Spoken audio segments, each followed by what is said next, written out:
जय माँ भगवती। श्री दुर्गा सप्तशती 11वां अध्याय। देवताओं द्वारा देवी की स्तुति और देवी द्वारा देवताओं को वरदान। जय माँ भगवती। मैं भुवनेश्वरी देवी का ध्यान करती हूँ। उनके श्री अंगों की आभा प्रभात काल के सूर्य के समान है और मस्तक पर चंद्रमा का मुकुट है। वे उभरे हुए स्तनों और 3 नेत्रों से युक्त हैं। उनके मुख पर मुस्कान की छटा छाई रहती है और हाथों में वरद अंकुश पात्र एवं अभय मुद्रा शोभा पाते हैं। ऋषि कहते हैं, देवी के द्वारा वहां महादैत्यपति शुंभ के मारे जाने पर इंद्र आदि देवता अग्नि को आगे कर उन कात्यायनी देवी की स्तुति करने लगे। उस समय अभिष्ट की प्राप्ति होने से उनके मुख कमल दमक उठे और उनके प्रकाश से दिशाएं भी जगमगा उठी थी। देवता बोले, शरणागत की पीड़ा दूर करने वाली देवी, हम पर प्रसन्न हो। संपूर्ण जगत की माता प्रसन्न हो। विश्वेश्वरी, विश्व की रक्षा करो। देवी, तुम ही चराचर जगत की अधीश्वरी हो। तुम इस जगत का एकमात्र आधार हो, क्योंकि प्रतिरूप में तुम्हारी ही स्थिति है। देवी, तुम्हारा पराक्रम अलंघनीय है। तुम ही जल रूप में स्थित होकर संपूर्ण जगत को तृप्त करती हो। तुम अनंत बल संपन्न वैष्णवी शक्ति हो। इस विश्व की कारणभूता परामया हो और देवी, तुमने इस समस्त जगत को मोहित कर रखा है। तुम ही प्रसन्न होने पर इस पृथ्वी पर मोक्ष की प्राप्ति कराती हो। देवी, संपूर्ण विद्याएं तुम्हारे ही भिन्न भिन्न स्वरूप हैं। जगत में जितनी स्त्रियां हैं वे सब तुम्हारी ही मूर्तियां हैं। जगदम्ब, एकमात्र तुमने ही इस विश्व को व्याप्त कर रखा है। तुम्हारी स्तुति क्या ही हो सकती है। तुम तो स्तवन करने योग्य पदार्थों से परे एवं परावाणी हो। जब तुम सर्व स्वरूपा देवी स्वर्ग तथा मोक्ष प्रदान करने वाली हो, तब इसी रूप में तुम्हारी स्तुति हो गई। तुम्हारी स्तुति के लिए इससे अच्छी उक्तियां और क्या होती हैं। बुद्धि रूप से सब लोगों के हृदय में विराजमान रहने वाली तथा स्वर्ग और मोक्ष प्रदान करने वाली नारायणी देवी, तुम्हें नमस्कार है। कला, काष्ठा आदि के रूप में क्रमशः परिणाम की ओर ले जाने वाली तथा विश्व का उपसंहार करने में समस्त नारायणी, तुम्हें नमस्कार है। नारायणी, तुम सब प्रकार का मंगल प्रदान करने वाली मंगलमयी हो, कल्याणदायिनी शिवा हो और सब पुरुषार्थों को सिद्ध करने वाली शरणागत वत्सला 3 नेत्रों वाली एवं गौरी हो।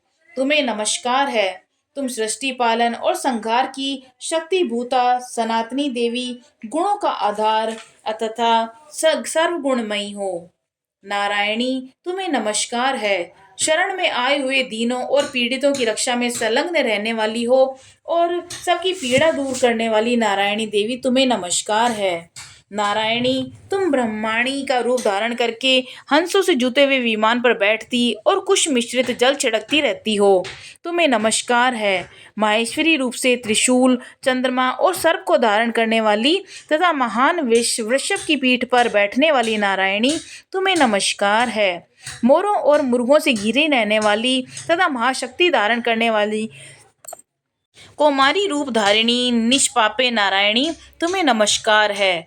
शंख, चक्र, गदा और शांग धनुष रूप उत्तम आयुधों को धारण करने वाली वैष्णवी शक्ति रूपा नारायणी, तुम प्रसन्न हो। तुम्हें नमस्कार है।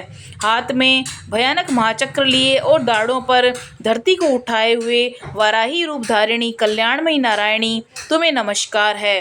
भयंकर नरसिंह रूप से दैत्यों के वध के लिए उद्योग करने वाली, त्रिभुवन की रक्षा में संलग्न रहने वाली नारायणी, तुम्हें नमस्कार है। मस्तक पर किरीट और हाथ में महावज्र धारण करने वाली, सहस्त्र नेत्रों के कारण उद्दीप्त दिखाई देने वाली और वृत्रासुर के प्राणों का अपहरण करने वाली इंद्र शक्ति रूपा नारायणी देवी, तुम्हें नमस्कार है। शिवदूती रूप से दैत्यों की महती सेना का संहार करने वाली, भयंकर रूप धारण करके और विकट गर्जना करने वाली नारायणी, तुम्हें नमस्कार है। दाढ़ों के कारण विकराल मुख वाली, मुंड माला से विभूषित मुंड मर्दिनी चामुंडा रूपा नारायणी, तुम्हें नमस्कार है। लक्ष्मी, लज्जा, महाविद्या, श्रद्धा, पुष्टि, स्वधा, ध्रुवा, महारात्रि और महाअविद्या रूपा नारायणी, तुम्हें नमस्कार है।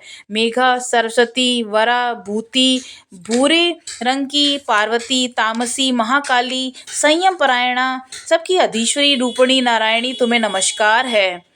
सर्वस्वरूपा सर्वेश्वरी और सब प्रकार की शक्तियों से संपन्न दिव्य स्वरूपा दुर्गा देवी, सब भयों से हमारी रक्षा करो। तुम्हें नमस्कार है। कात्यायनी, यह 3 लोचनों से विभूषित तुम्हारा सौम्य मुख सब प्रकार के भयों से हमारी रक्षा करें। तुम्हें नमस्कार है। भद्रकाली, ज्वालाओं के कारण विकराल प्रतीत होने वाले अत्यंत भयंकर और समस्त असुरों का संहार करने वाला तुम्हारा त्रिशूल भय से हमें बचाए। तुम्हें नमस्कार है। देवी, जो अपनी ध्वनि से संपूर्ण जगत को व्याप्त करके दैत्यों के तेज नष्ट किए देता है, वह तुम्हारा घंटा हम लोगों की पापों से उसकी रक्षा करे। जैसे माता अपने पुत्रों की बुरे कर्मों से रक्षा करती है, चंडी के तुम्हारे हाथों में सुशोभित खड्ग जो असुरों के रक्त और चर्बी से चर्चित है, हमारा मंगल करे। हम तुम्हें नमस्कार करते हैं। हे देवी, तुम प्रसन्न होने पर सब रोगों को नष्ट कर देती हो, कुपित होने पर मनोवांछित सभी कामनाओं का नाश कर देती हो। जो लोग तुम्हारी शरण में जा चुके हैं उन पर विपत्ति नहीं आती। तुम्हारी शरण में गए हुए मनुष्य दूसरों को शरण देने वाले हो जाते हैं। देवी अंबिके, तुमने अपने स्वरूप को अनेक भागों में विभक्त करके नाना प्रकार के रूपों से जो इस समय इन धर्मद्रोही माँ दैत्यों का संहार किया है, वह सब दूसरी और कौन कर सकती थी। विद्याओं में ज्ञान को प्रकाशित करने वाले शास्त्रों में और आदि वाक्यों वेदों में तुम्हारे सिवा और किसका वर्णन है, तथा तुमको छोड़कर दूसरी कौन सी ऐसी शक्ति है जो इस विश्व को अज्ञानमय घोर अंधकार से परिपूर्ण ममता रूपी गड्ढे में निरंतर भटका रही हो। जहाँ राक्षस, जहाँ भयंकर विष वाले सर्प, जहाँ शत्रु, जहाँ लुटेरों की सेना और जहाँ दावानल हो, वहाँ तथा समुद्र के बीच में भी साथ रहकर तुम विश्व की रक्षा करती हो। विश्वेश्वरी, तुम विश्व का पालन करती हो, विश्व रूपा हो, इसलिए संपूर्ण विश्व को धारण करती हो। तुम भगवान विश्वनाथ की भी वंदनीय हो। जो लोग भक्ति पूर्वक तुम्हारे सामने मस्तक झुकाते हैं, वे संपूर्ण विश्व को आश्रय देने वाले होते हैं। देवी, प्रसन्न हो। जैसे इस समय असुरों का वध करके तुमने शीघ्र ही हमारी रक्षा की है, उसी प्रकार सदा हमें शत्रुओं के भय से बचाओ। तो संपूर्ण जगत का पाप नष्ट कर दो और उत्पात और पापों के फलस्वरूप प्राप्त होने वाले महामारी आदि बड़े बड़े उपद्रवों को शीघ्र दूर करो। विश्व की पीड़ा दूर करने वाली देवी, हम तुम्हारे चरणों में पड़े हुए हैं, हम पर प्रसन्न हो। त्रिलोक निवासियों की पूजनीय परमेश्वरी, सब लोगों को वरदान दो। देवी बोली, देवताओं, मैं वर देने को तैयार हूँ। तुम्हारे मन में जिसकी इच्छा हो वह वर मांग लो। संसार के लिए उस उपकारक वर को मैं अवश्य ही दूंगी। देवता बोले, सर्वेश्वरी, तुम इसी प्रकार तीनों लोकों की समस्त बाधाओं को शांत करो और हमारे शत्रुओं का नाश करती रहो। देवी बोली, देवताओं, वेस्वस्त मनवंतर के 28वें युग में शुंभ और निशुंभ नामक 2 अन्य महादैत्य उत्पन्न होंगे।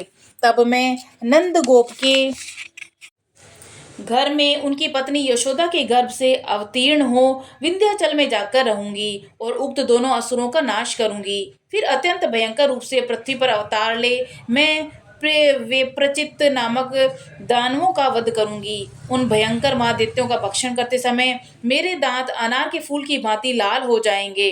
तब स्वर्ग में देवता और मृत्युलोक में मनुष्य सदा मेरी स्तुति करते हुए मुझे रक्त दंतिका कहेंगे। फिर जब पृथ्वी पर 100 वर्षों तक के लिए वर्षा रुक जाएगी और पानी का अभाव हो जाएगा, उस समय मुनियों के स्तवन करने पर मैं पृथ्वी पर अयोनिजा रूप में प्रकट होंगी और 100 नेत्रों से मुनियों को देखूंगी। अतः मनुष्य शताक्षी इस नाम से मेरा कीर्तन करेंगे। देवताओं, उस समय मैं अपने शरीर से उत्पन्न हुए शाकों द्वारा उस समस्त संसार का भरण पोषण करूंगी। जब तक वर्षा नहीं होगी तब तक वे शाक ही समस्त प्राणों की रक्षा करेंगे। ऐसा करने के कारण पृथ्वी पर शाकंभरी के नाम से मेरा ख्याति होगी और उसी अवतार में मैं दुर्गम नामक महादैत्य का भी वध करूंगी। इससे मेरा नाम दुर्गा देवी के रूप से प्रसिद्ध होगा। फिर मैं जब भीम रूप धारण करूंगी, मुनियों की रक्षा के लिए हिमालय पर रहने के कारण राक्षसों का भक्षण करूंगी और उस समय सब मुनि भक्ति से नतमस्तक होकर मेरी स्तुति करेंगे। तब मेरा नाम भीमा देवी के रूप से विख्यात होगा। जब अरुण नामक दैत्य तीनों लोकों में भारी उपद्रव मचाएगा, तब मैं तीनों लोकों का हित करने के लिए 6 पैरों वाली असंख्य ब्रह्मरों का रूप धारण करके उस महादैत्य का वध करूंगी। उस समय सब लोग भ्रामरी के नाम से चारों ओर मेरी स्तुति करेंगे। इस प्रकार जब जब संसार में दानवी बाधा उपस्थित होगी, तब तब मैं अवतार लेकर शत्रुओं का संहार करूंगी। बोलो माँ चामुंडा देवी, जो बोलो माँ भगवती देवी की जय। जय माँ अम्बे, जय माँ दुर्गा। इस प्रकार श्री मार्कंडेय पुराण में सवर्णिक मनवंतर की कथा के अंतर्गत देवी महात्म्य में देवी स्तुति नामक 11वां अध्याय पूरा हुआ। जय माँ भगवती।